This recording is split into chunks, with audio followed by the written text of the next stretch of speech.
Okay, guys, welcome back to this episode of SEO Shorts. I'm here with B, and we are going to talk about something that we talked about on the Simple and Smart SEO show. We were smart.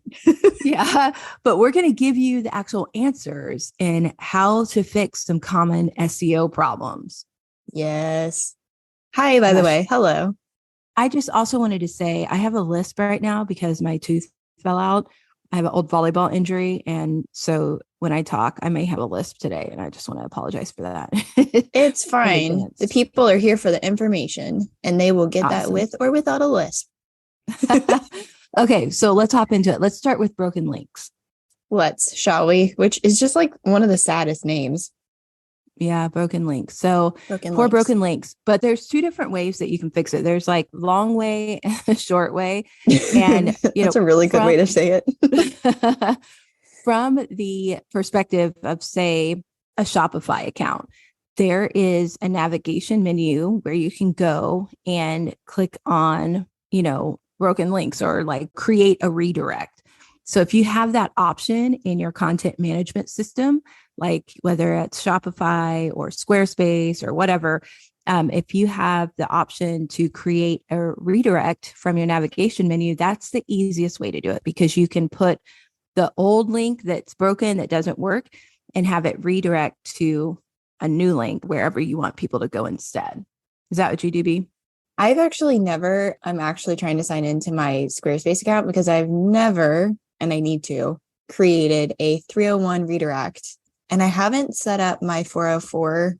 We'll get to that in a little bit, but I haven't set up my 404 error page either. So it redirects to one of my, I think it goes to my services or my about page, but I'm poking around on the back end of Squarespace because I'm not sure if there is something where it's just like a simple fix the broken link thing.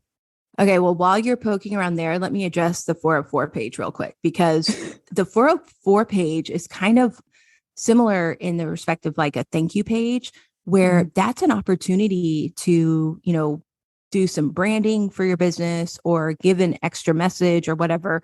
And instead of just saying like, oh, this is a 404 page, you could say something funny, if your brand is funny or clever or whatever, you can be like, whoops, took a wrong turn, or whatever. I don't know. Yeah, I've written them before and it's really fun to write them. But I realized recently that I hadn't done it myself. I was like, oh, that's such a missed opportunity. Yeah. So like on my Shopify store, I have a big picture graphic from Canva that says oops, and it has me and Asher laughing. And then it said, let's get you back where you want to be or something like that. And then I have links to popular blogs or to go shopping or whatever. So that's my tip for 404 pages, like make sure that you infuse some personality in there and then give them some options to go back someplace that makes you money.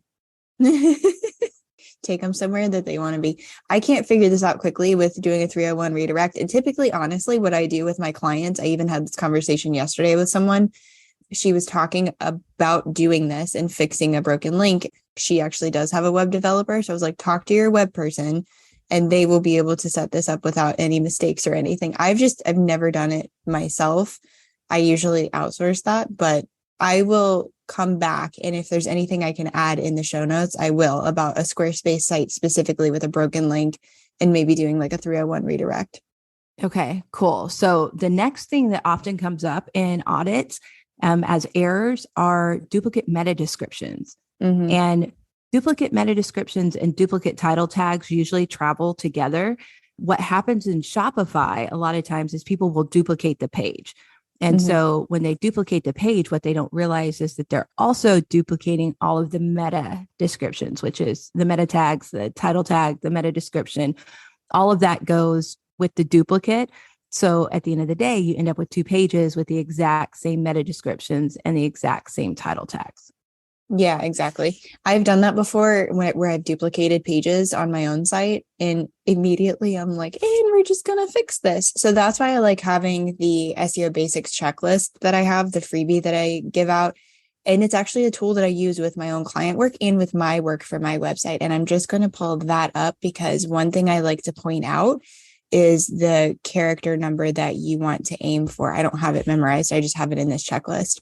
So for your title, the SEO title is what it's sometimes called, or the title tag, 60 characters max is what we're aiming for.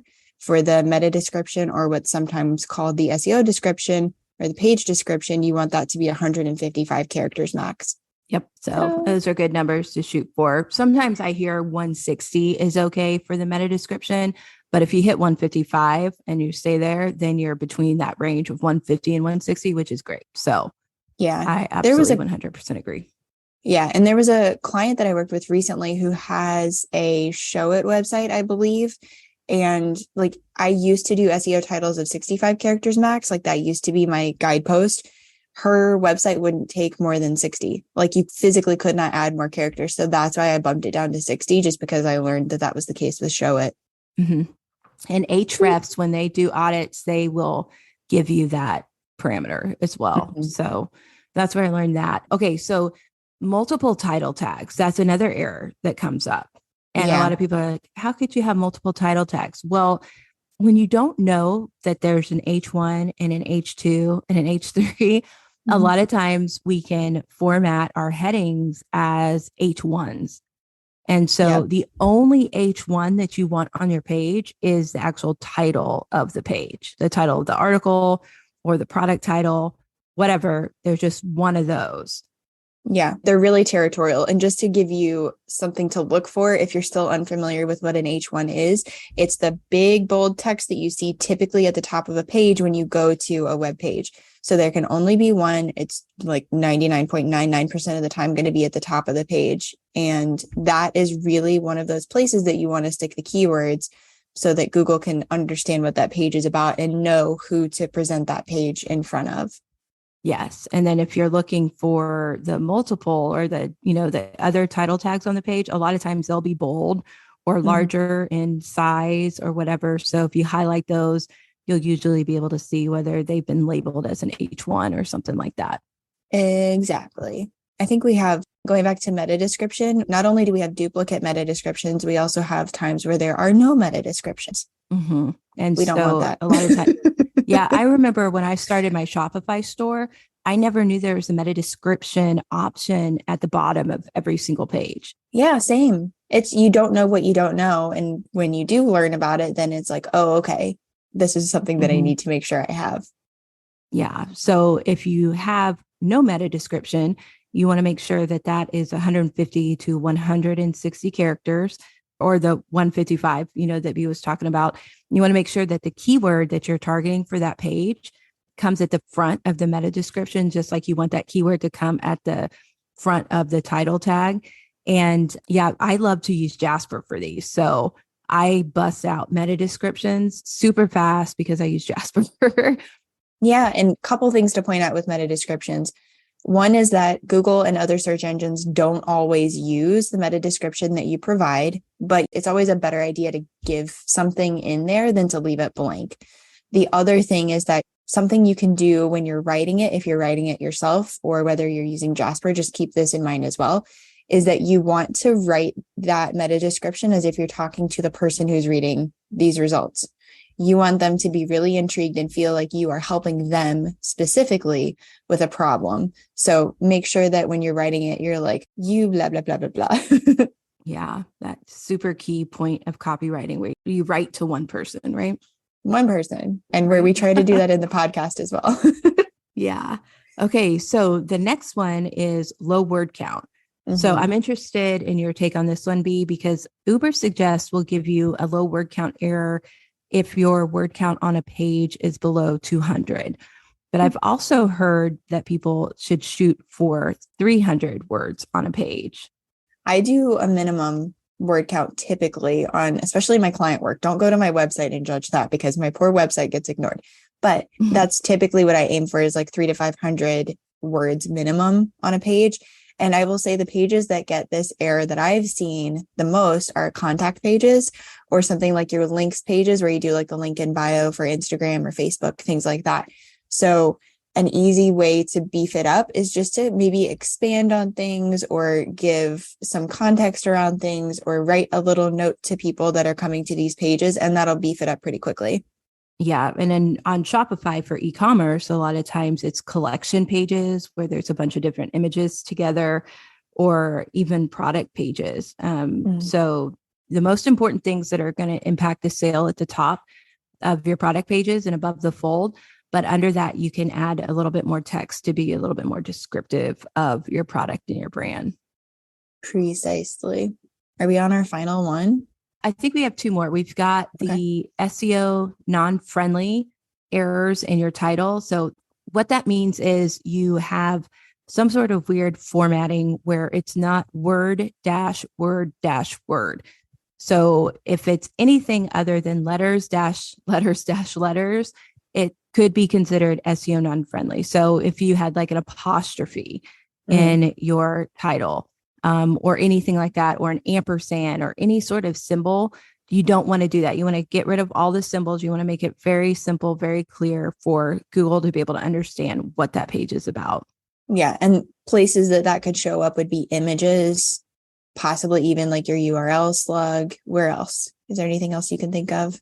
Yeah, I guess it could be those places, but specifically in your meta title, you don't want to have this. Yeah. So anytime that you're naming a file, whether it's an image file or, a PDF that you're going to have for download or your title tags, you just want it to be really clear. Just letters, dash, letters, dash, letters. The end. Perfect. The end. Drive that point home. Nothing else. Letters and dashes, people. Guess we did talk about the 404 errors and making a 404 page, and then the 301 redirects, I guess, that goes along with that. So So with 404, just make sure that it's something that's on brand, something that's relevant to like, how do you speak to people? What would you say when like an oops happens? Would it be funny? Would it be more serious and direct? Just like make that page really you. And that page may also show up. I'm realizing this as I'm saying this, that page may show up with a low word count. It's just going to happen. Yep. So those are the top errors that we covered on the Simple and Smart SEO show. We wanted to make sure that we shared with you how you could actually fix it. So hopefully you found this helpful, and we would love to know, if you did. What's our action item of the day, B? Well, I would love to see if anybody had any of these issues show up and if they have used what we shared to correct them, or something simpler. Maybe you just kind of got some insight. And for example, like me, you're going to go make a 404 error page today. Yeah, that would be a good one. So if you do make a 404 error page, I'd love to see it. Like drop the link, because we could all get inspired from that. So yeah. I love it. And lastly, before we leave, we of course just want to thank Leah and Marcy over at the Podcast Effect for helping us make this sound lovely for you. Whoop, whoop. Yeah. Thanks so much, guys. And we will see you next time, my friend. Next episode of the SEO Shorts podcast. I said bye too soon. Okay, bye. Bye. You're well on your way to being the answer to even more Googled questions. Thanks so much for joining us this week. Have you noticed some SEO wins since listening to SEO Shorts? We want to know. Email us at hello@simpleandsmartseo.com or share it in the episode conversation thread. Hey guys, this is Crystal, one of your co-hosts from the Simple and Smart SEO Show podcast. If you're looking for a unique, handcrafted way to spruce up your home or office, then collagenwood.com is the perfect place for you. We are a small, woman-owned business that offers a range of beautiful wooden signs for your home or office. Our talented team of artists will work with you to create a sign that perfectly suits your needs. So why wait? Use promo code SIMPLE10 to save 10%. Visit collagenwood.com today. Save 10% with promo code SIMPLE10. That's collagenwood.com.